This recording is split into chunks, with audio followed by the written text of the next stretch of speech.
All right, let's go ahead and get this going. Good to see all of you all on this call. Today, we're here to talk about iCore, the innovation core. Talking about the opportunities that you all have as innovators seeking to bring your technologies into the market. Okay, so we'll just jump right into it. All right, so a lot of you all may already know what iCore is. But some of you all on this call may not even know. You may have heard about the program. You may have heard about the impacts that the program can have. Well, iCore is the innovation core. It's a National Science Foundation funded program that transforms innovators into entrepreneurs so that they can create positive value change by taking deep technologies from the lab and bringing it into the market to, of course, stimulate the economy, create jobs, impart that positive value change that is the definition of innovation, and to make the United States more competitive on the global scale. And iCore shows up in two primary forms, which is the regional program that some of y'all heard about and the national program. And so today we're going to focus on what the national program has to offer all of you all on this call. And so thank you so much for attending. But the thing that you need to know is that since you are on this call, you are part of something called the Mid-South Hub, right? And so the Mid-South Hub is a collection, a consortium of esteemed institutions of higher education that are seeking to create opportunity to build a entrepreneurial workforce of the future composed of the brightest minds across our region. And yes, I'm talking about you. This is our website. It's you can get there easily if you have your phone handy and you scan this QR code, where you can find out all different types of information about the Mid-South Hub, what our purpose is, our constitution, and when the regional cohorts are offered, among other things like press. But the thing that you all need to know is that we have a true connection and belief in our core ethos and value that is inclusive innovation. Inclusive innovation is innovation optimized. It means that as long as you have the wherewithal, the courage, and the energy to utilize your talents, utilize your creativity, and bring solutions, bring value, and bring change to the people who need it. It doesn't matter what your background is. It doesn't matter where you're from. You can come here and create that change as an innovator and belong. And because we believe in this core ethos of inclusive innovation, these esteemed institutions have come together to form this Mid-South Hub so we can create an inclusive innovation corridor that stretches from the deltas of Mississippi all the way up to the monuments of DC. And if you're on this call, that means that you do belong. And we're happy to have y'all here and joining us from these esteemed institutions or institutions that might even be nearby or from other places. Happy to have y'all here. One of the things that we wanted to tell you about iCore, though, is that iCore is not just about, the training. iCore has a lot of key benefits. And so some of those key benefits are this. You go through iCore, you go through this program allows you to optimize your downstream impacts. That means as you go through this program, as you do customer discovery, as you collect evidence to build your business model on facts and not fiction, you can utilize that training to help you optimize the way you build your company around that business model. And that evidence is the thing that you need to also inform how you prototype as a preliminary aspect to building your product. And on top of that, if you're looking to apply for SBIRs, STTRs, if you're looking to talk to angels, angel investors, or venture capitalists, the sort of information and knowledge and evidence that you get from going through the National iCore program allows you to speak on the different aspects of your business model with strength, right, and an evidence-based way. And that sort of speaking on those two things increases your probability of being successful in those, in prototyping, in SBIRs, in STTRs, in raising angel capital, in raising venture capital.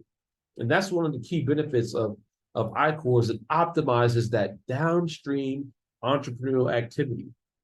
But even further, it has another impact, and that it informs upstream activity.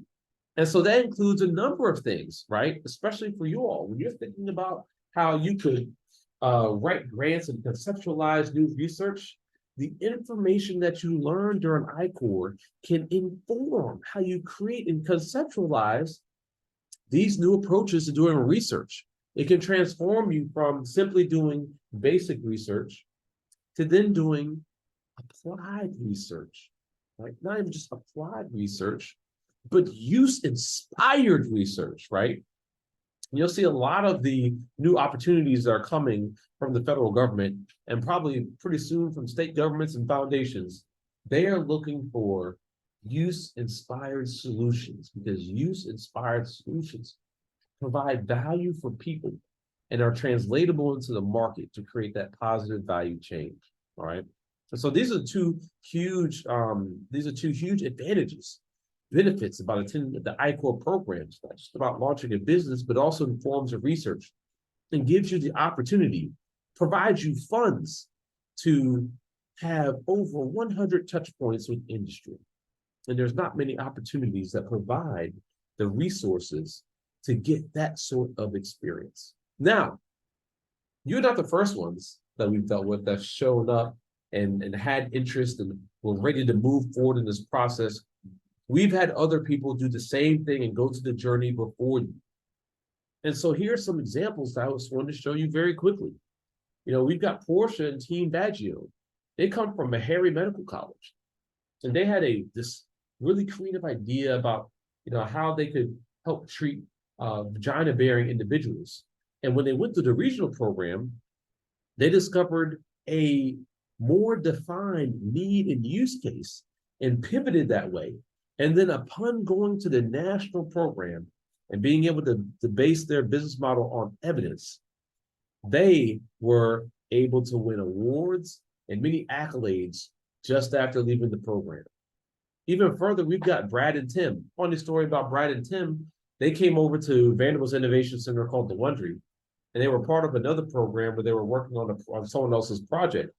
And then they witnessed other people working on their own projects. And they said, wait a minute, is it possible for me to work on my own project in these programs? And it's like, yes, that's why we're bringing you all here.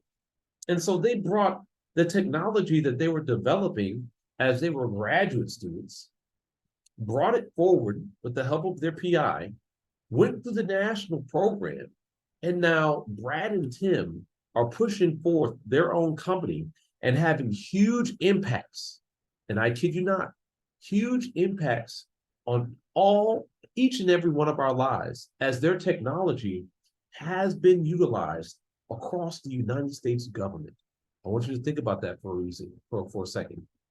Two guys that were just working on some other project went from working on someone else's project to exploring their own idea to going through the I-Corps program to having over 100 touch points in their industry to having a company that's working and supporting not only the U.S. government, but all of our lives.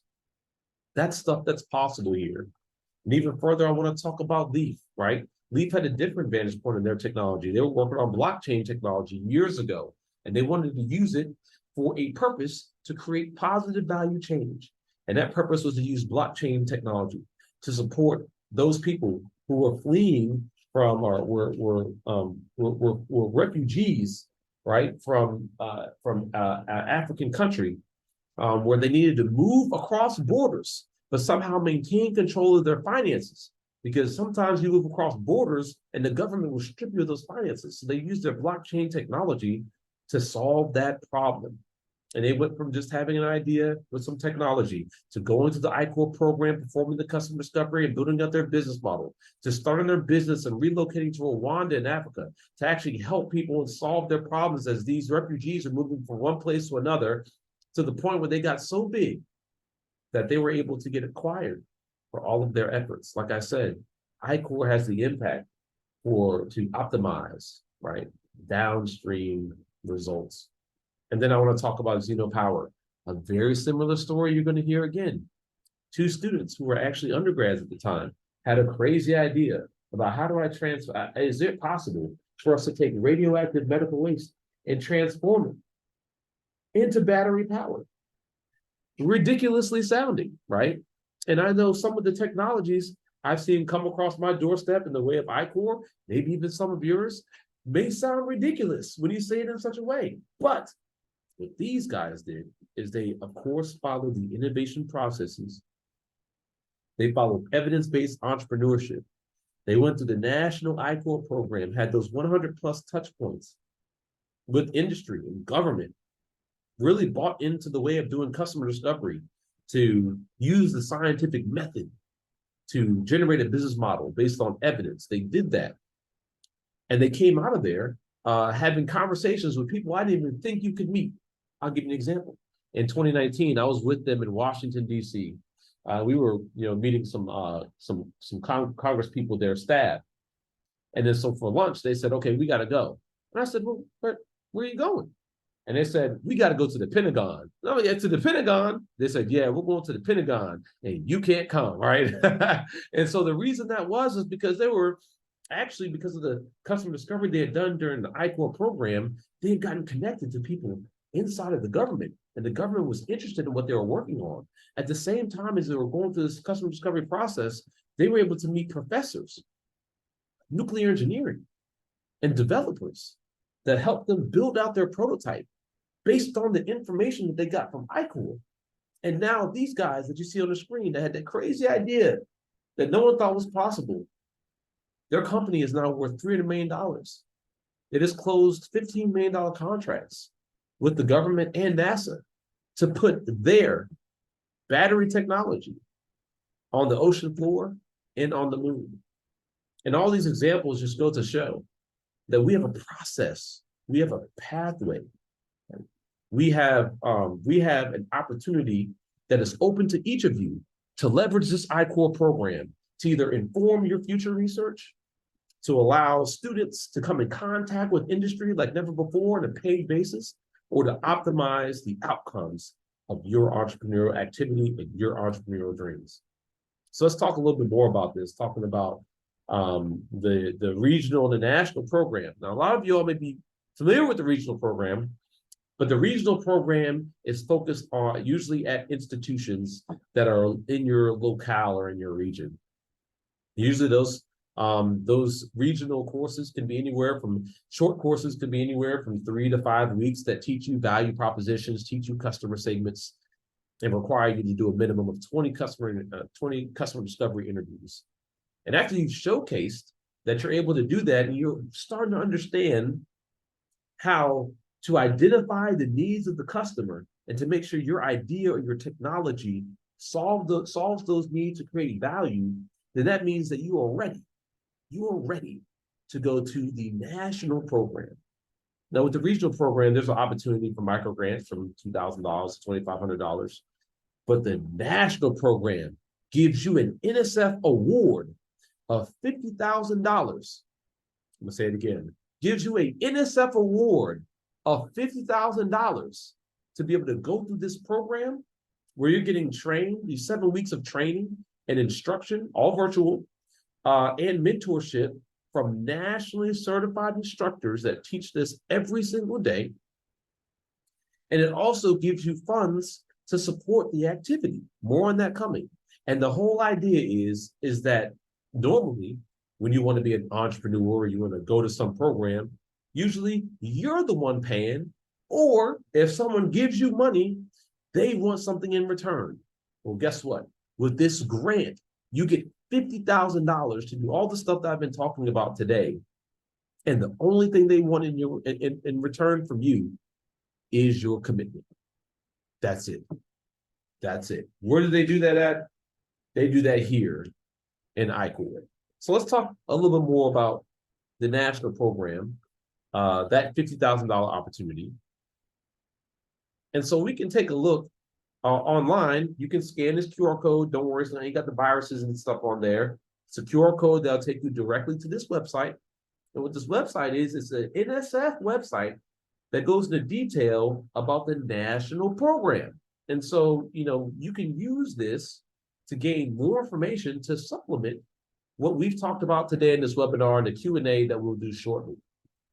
So scan this QR code. It takes you to the national teams page and gives you an even more in-depth information about the program. But there's some things I want to point out specifically about eligibility, okay? So in order to be eligible for the national program, you must be pursuing some sort of deep technology development in connection to some institution of higher education, right?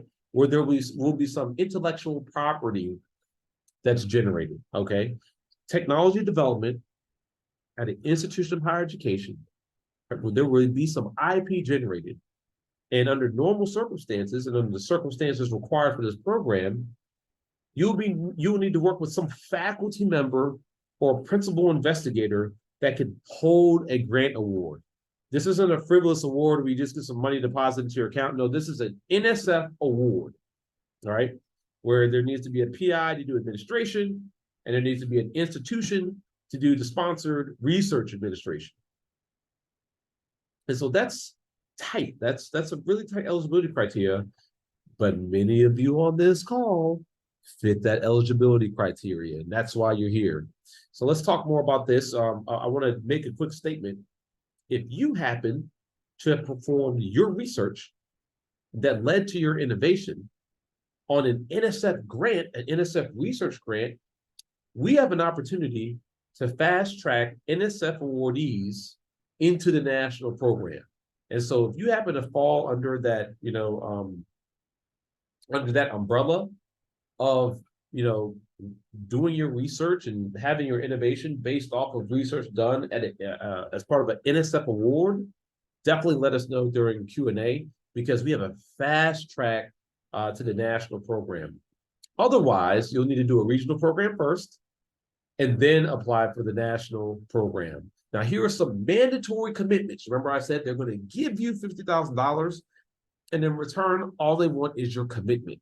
You would commit to doing 100 customer discovery interviews. That number sounds like a lot, but everyone always finds a way to hit it. It's amazing. And those should be thought about. I'm being paid to get 100 touch points with industry or with individuals that are in my customer segment. I'm getting paid to do that at the same time as getting national level training. And those 100 customer discovery interviews, from a PI standpoint, is just more information and data on how to conceptualize future grant opportunities. But if you're a graduate student and you're looking for opportunity, those are 100 touch points with people in the world, in the market, in the industries that your work targets. So there's a great opportunity there, because all of this is funded by the $50,000. Again, all they want in return is commitment. So you must attend all of the virtual sessions. And more information about when virtual sessions are held are at that national website that was on the previous slide. And so these are things that you need to take into account. These expectations and these requirements for commitment to attendance are for the entire team that attends the national program. Mentioning teams, let's talk about the teams. The I-Core team is composed of 3 primary aspects, all right? And the first aspect is the entrepreneurial lead. That's a person that's usually a graduate student or postdoc, or they're the ones who will lead the team in gathering the data from the customer discovery. So you've got the EL. And then you've got a technical lead. And the technical lead is normally a faculty member who is the one that developed or led the development of the invention, got the research funding to do that, and they're the ones that can hold the grant. However, in many circumstances, the PIs are not able to commit to sitting in every single session. So the PI will then serve as the PI of record, right? Who holds and maintains the administration of the grant and submits the annual reports and submits the proposal once you're accepted. And then there will be a technical lead that steps in, that's either another graduate student, another postdoc, or research faculty that is well versed in the technology that's seeking to be deployed in the market. Now, the entrepreneurial lead and the technical lead can operate the team, and from that $50,000, draw a stipend. So your entrepreneurial lead to go out there and do this customer discovery can draw $15,000 of stipend from that grant. And if this is a graduate student that's on, the PI's other research grants, this grant can be used to buy that time. It's been perfectly set up so that these things can happen with little friction. And the same thing goes to the technical lead, where the technical lead can draw a $10,000 stipend to participate in the program. And then to round out this trifecta is the industry mentor. And this industry mentor is a business mentor with some sort of background, has some experience in what a business model is and what a business model canvas is, that sort of thing. And they support the team as they seek to commercialize this technology into the appropriate markets using the appropriate processes. And this team of three, with the PI of record, if the PI of record has to be there, composes the I-Core team. And the I-Core team can be either the three primary members or up to 5 people can attend the program. And those other roles up to the 5 would be a co-EL that supports the EL, or a technical lead, co-technical lead that supports the technical lead normally. So the idea is that you want to start forming your team now, right? If you have any inclination where you're like, this national program seems interesting, I might want to do this, start forming your team now. There's a number of different ways that we can help you find a mentor, but we found the best way that people get mentors is they reach into their own Rolodex, they go through their own networks, they find people that they trust, that with the experience, that they have relationships with, and those are the people that stick with you all the way through the process and continue to work with you thereafter. And so the way the application process goes is that you will do customer discovery, you'll track those metrics in the regional program, you'll pitch those insights, and then you'll be awarded the micro grant, and that gives you the lineage to apply for nationals. And then you'll work with me, but principally Dr. Mark Hilton, who's on the call, and he will help you compose your executive summary, get your team in order, and then review your executive summary for completeness so that you can apply to the program using on that website, whose link I provided a couple of slides ago. And then so when you apply and submit your executive summary after you've composed your team and met with Mark, then NSF will email you back and say, hey, we want to interview you. Now, under the majority of circumstances, it's an interview. It's not a little conversation, it's an interview. And it requires preparation, something that Mark and I do, principally, again, Dr. Hilton, that we both do. And then thereafter, a successful application, you then get accepted into a national cohort, where at that point, you'll do 2 things. You'll choose which cohort you want to go into, and all those cohorts are listed on the website, on the national website. But then also, you will then be informed that as a formality, you need to submit about a 5-page NSF application through research.gov. All right, so this is the high-level introduction. Now, those 20 interviews for regionals must be tracked and we must be reviewed. And so that's something you should be already doing now, or something you're going to do in a regional program. And you should also start drafting your executive summary now as well. More on this in just a second. So here are the expectations. This is what you need to know. It's commitment. When the team applies and is accepted, the whole team that has applied, right, save for the PI record, must be on all the calls, all the meetings, and participate in the customer discovery. That includes a 3-day kickoff course, and that includes all the workshops.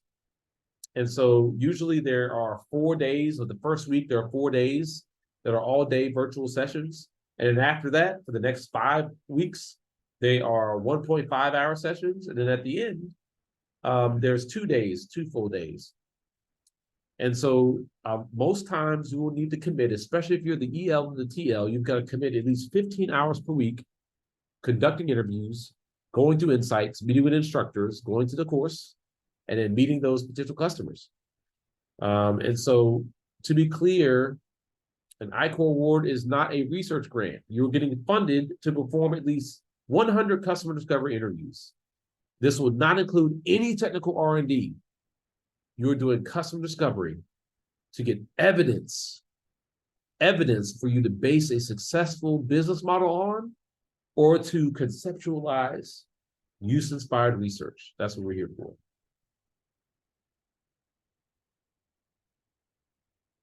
So again, key benefits. Look, you get a $50,000 NSF I-Corps award, period. Like that's, and all they want in return is commitment. It gives you all the key benefits I listed before, and it is an opportunity that is unheard of, and many people clamor. I said it again, clamor and beg for this opportunity, but they just don't fill the eligibility criteria. If you are on this call and you meet that eligibility criteria, this is an opportunity you don't want to pass up. It's entrepreneurial training to not only further your research, right? It furthers your innovation capacity and allows you to optimize the work that you're currently doing, but it also gives you the capability to meet and form relationships.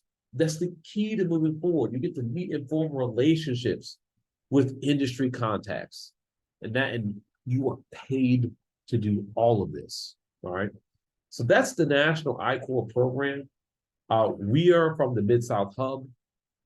And the thing about this program is that you can come here, feel like you can belong, feel like you can impart positive value change in the suffering of others, provide economic opportunity for others through your inventions and your innovations, because this is a place where your innovations become a reality. I want to turn this over real quick to Dr. Mark Hilton, where maybe he can talk just for a few minutes about his personal experience with I-Corps, because, you know, at the end of this call, after we do Q&A, if you have any interest at all in the I-Corps program, he'll be your principal touch point and be able to send you information that you may need to get going on this process as fast as possible. I'll go ahead and turn it over to you, Mark. Thank you.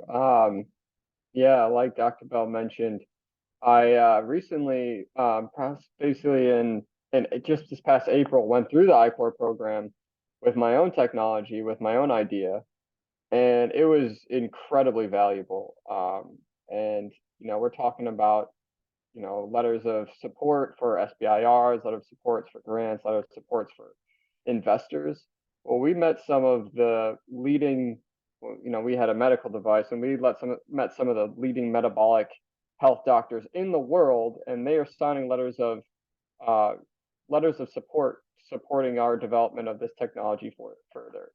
So these touch points into industry are incredibly invaluable, and they do really provide the evidence and the clarity of thinking to develop a commercialization pathway for your technology. So I highly, highly recommend anyone to go through this process if possible. And I've been through this myself, and I've helped many other teams get into the program as well. So if you have any questions, I'll put my email in the chat. Please email me and let me know, and happy to answer any questions here as well.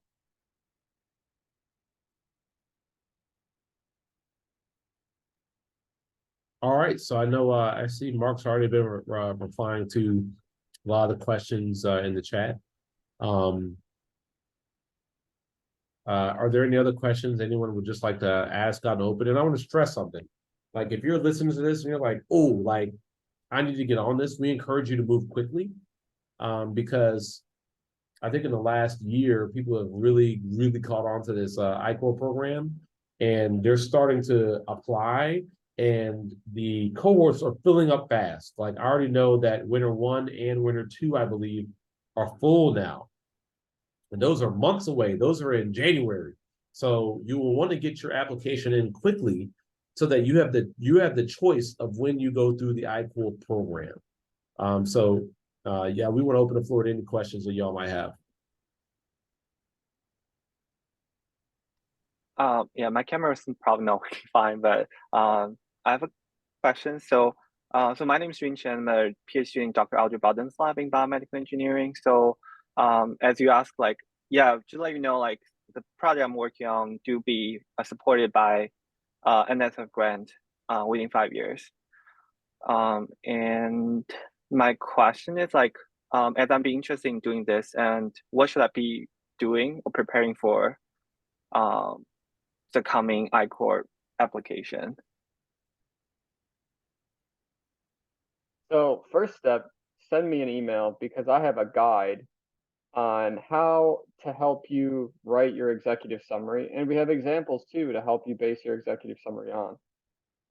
So we can figure out a whole strategy, and I'll go back and forth with you on edits and revisions to make sure your application, your executive summary is as polished as possible going into the interview and going to NSF.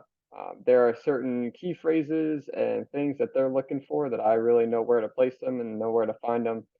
And I can also strategize with you about, what types of team composition is ideal as well. And I know Dr. Bowden pretty well, so I'd be happy to work with you and her on getting you guys into I-Corps. But yeah, first step is email me, and I can start giving you all the directions on kind of what you need to be doing right now. All right, sounds yeah. good. All right, thank you.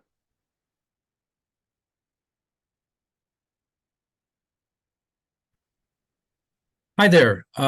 My name is Ankur, and my project partner actually is on the call. And I see he's already asked the question, but in very short, briefly. So we're currently going through the UX Launchable program in University of Kentucky, and we've actually just completed the 20 customer, interviews, which we have to go through the regional program.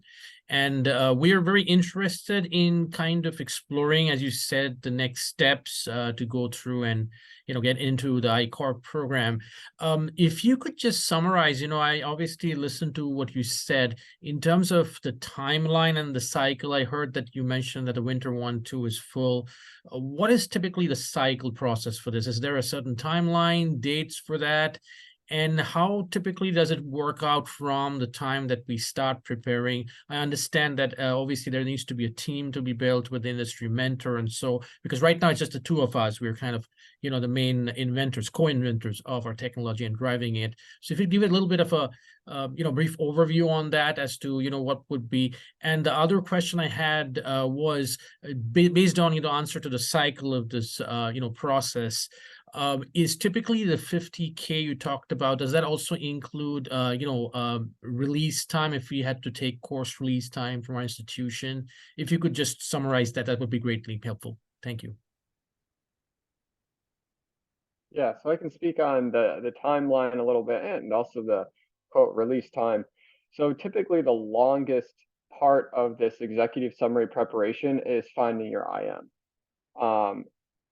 With the executive summary preparation, typically that can take maybe a week or two, depending how quickly you can put something together, and we can go back and forth. That's not a very difficult process. As soon as you submit your executive summary, NSF gets back to you probably within 3 business days, inviting you for an interview. We'll want to schedule an interview prep, and then you'll schedule your interview. I have found that matching up 5 different people's schedules can be difficult, so that might be another 2 weeks before you go through that interview process. But again, the executive summary, the longest part of that is finding your industry mentor. And we have some tips and tricks on how to do that. If you email me, I can share those with you. But other than that, once you get into I-Corps after your interview and you're accepted, they will let you choose which cohort works best for your team.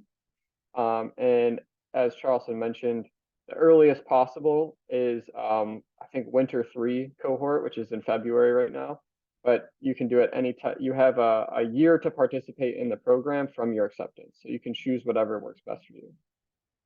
In terms of some relief from your typical duties, so part of that stipend, the purpose of that is to buy out your time from either graduate work, faculty salary, to spend time on the I-Corps program without any conflicts of commitment with your work at the university. So the part of that is supposed to supplement your time at the university and provide you the time that you can focus on this program to do the customer discovery. Thank you for that. I think it answers all the questions. I just have one more question, and that is related to, I believe, the postdoc researcher or the graduate student that you're talking about. Is typically the I-Corp team expected to have at least one student in there? Right now it's the two of us, and obviously, we would like to get an industry mentor, but is it mandatory to have a student on board?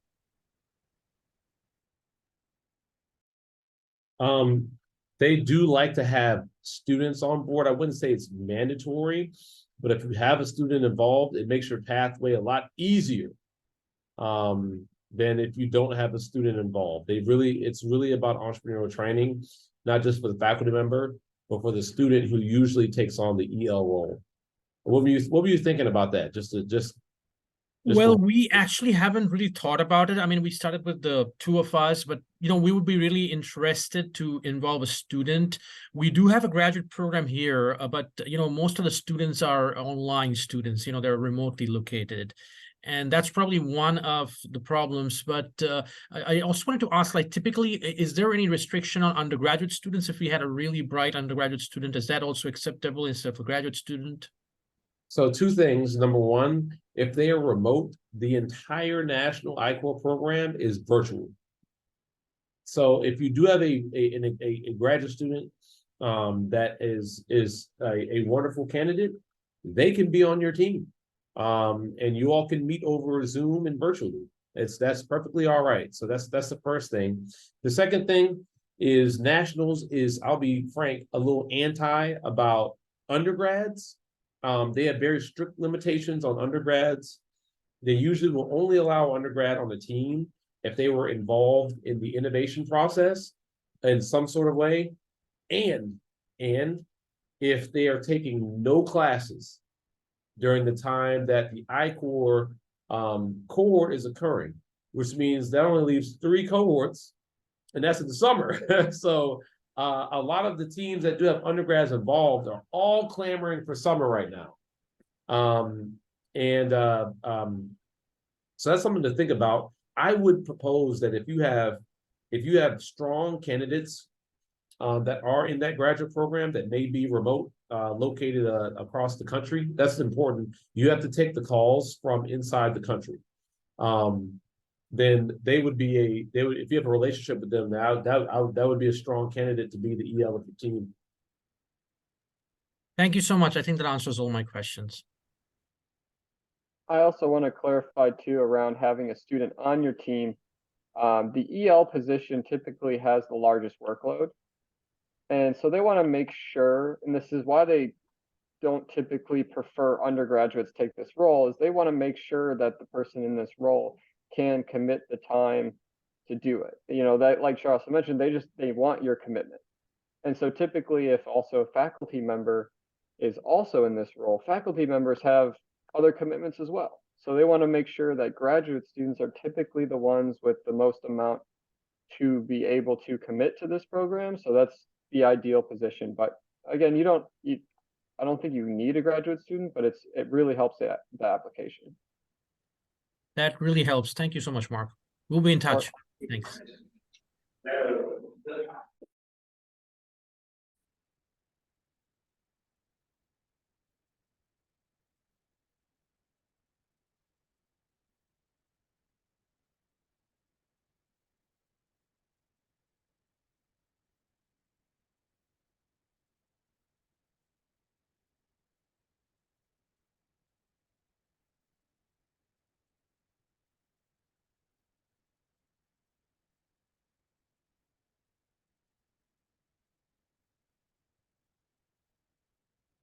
Any other questions anyone has?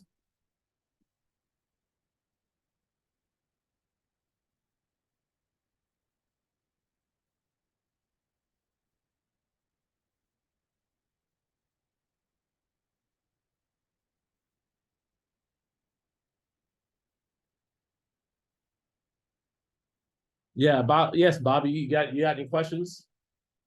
I saw you just reconnected. You have any questions?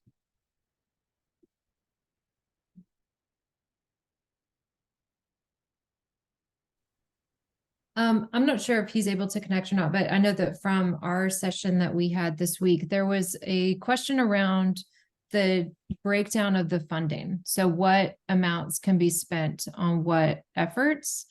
So I don't know if that's something that can be shared or if it's online somewhere, but I think that that was one of the questionable areas on if they could use any of that towards furthering their research, or if it was all towards customer discovery and for the team to participate in the program. Okay, so this is the I-Core grant is a grant where you're developing your business model. It is not a technical research grant. And so when you get the $50,000, $5,000 immediately goes to indirects. Up to $15,000 can be used for the EL stipend, and that can be for a single EL or an EL and a co-EL. Up to $10,000 can be used for the technical lead stipend. And so, now we're pretty much at a total of $30,000. And the remaining $20,000 is what's utilized for customer discovery during the program and for the performance period of the program. And so that's the total of $50,000. The one caveat is if you have already completed the program, you can use $5,000 of the leftover money towards prototyping, but your PI must make a direct request to the program director in order to do that. So that's the overall breakdown. $5,000 indirects, $10,000 TL stipend, $15,000 EL stipend, $20,000 customer discovery. If there's leftover funds, up to $5,000 can be used for prototyping.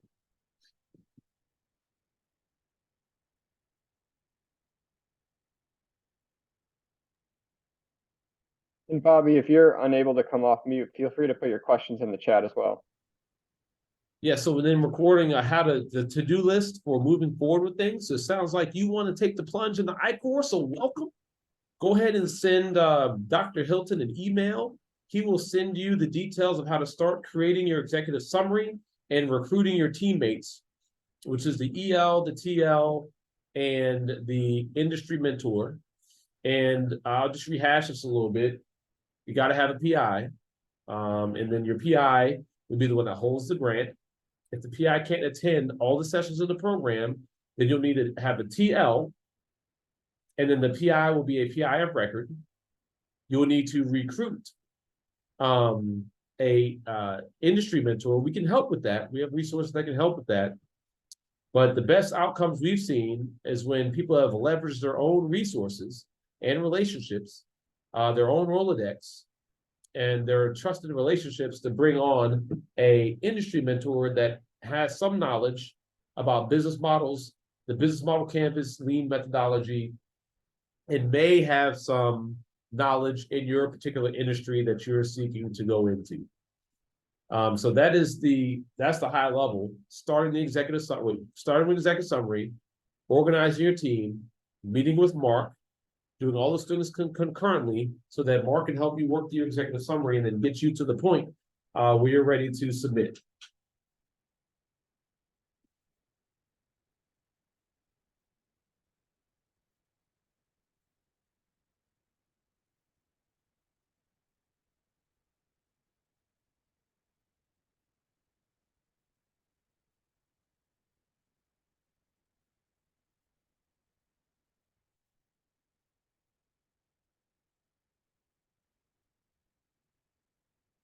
I have one question. What qualifies as a PI? Like, I know Dr. Hilton mentioned that the PI should be able to accept grant funds. Does that mean should be a researcher or like a professor? Yep. So at most institutions, the PI is a faculty member or someone that can accept a research grant. Now, I want to be clear about the notion of the PI. When I-Core was first started, the idea was that it was supposed to take some of the PI's research and commercialize it into the market.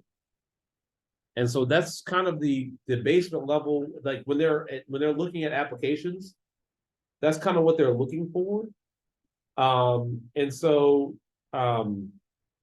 keep in mind that yes, you need a faculty member. You need a faculty member that can hold a grant proposal. In some institutions, postdocs can write grants. If that's a possibility at your institution, hey, let's look into that. Sometimes as a research faculty, they're able to hold grants, or sometimes as a tenure track faculty member and they can hold grants. And so these are the people that you're looking for. And the best case scenario is that the innovation or the deep technology is connected to said principal investigator. Gotcha, thanks. I guess one follow-up question.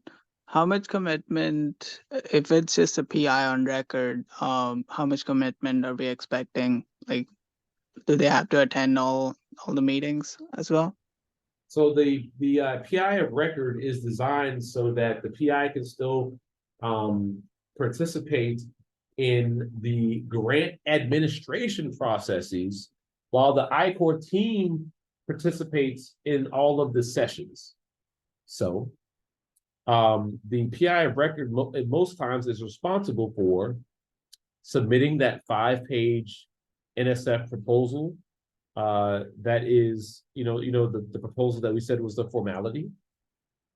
And they're responsible for also uploading annual reports or requesting no-cost extensions through research.gov.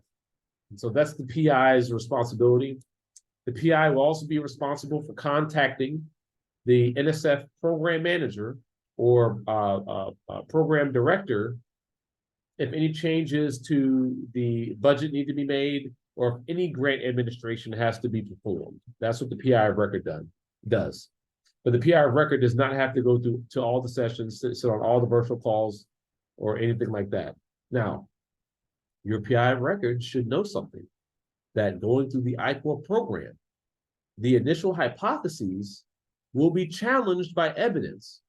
So we've seen some PIs be resistant to the evidence that's actually found during customer discovery. So all PIs, even though they're PIs of record, should be open to the learnings that are acquired through customer discovery as part of the national program. Okay. Gotcha, that makes sense. Thank you.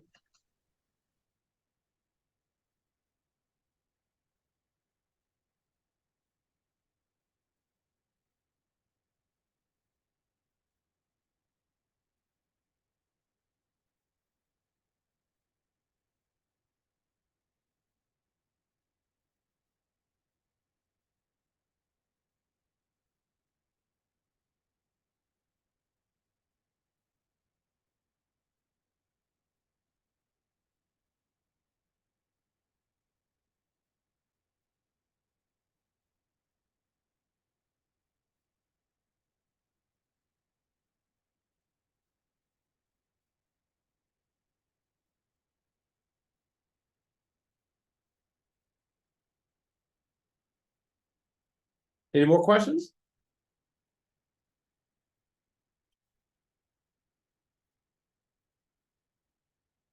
All right. Well, like we said, if you have felt so moved that you're like, hey, I gotta get going on this, send an email to Mark. He'll get you all the information to get started. Move quickly, move efficiently, and then you will be in a national program.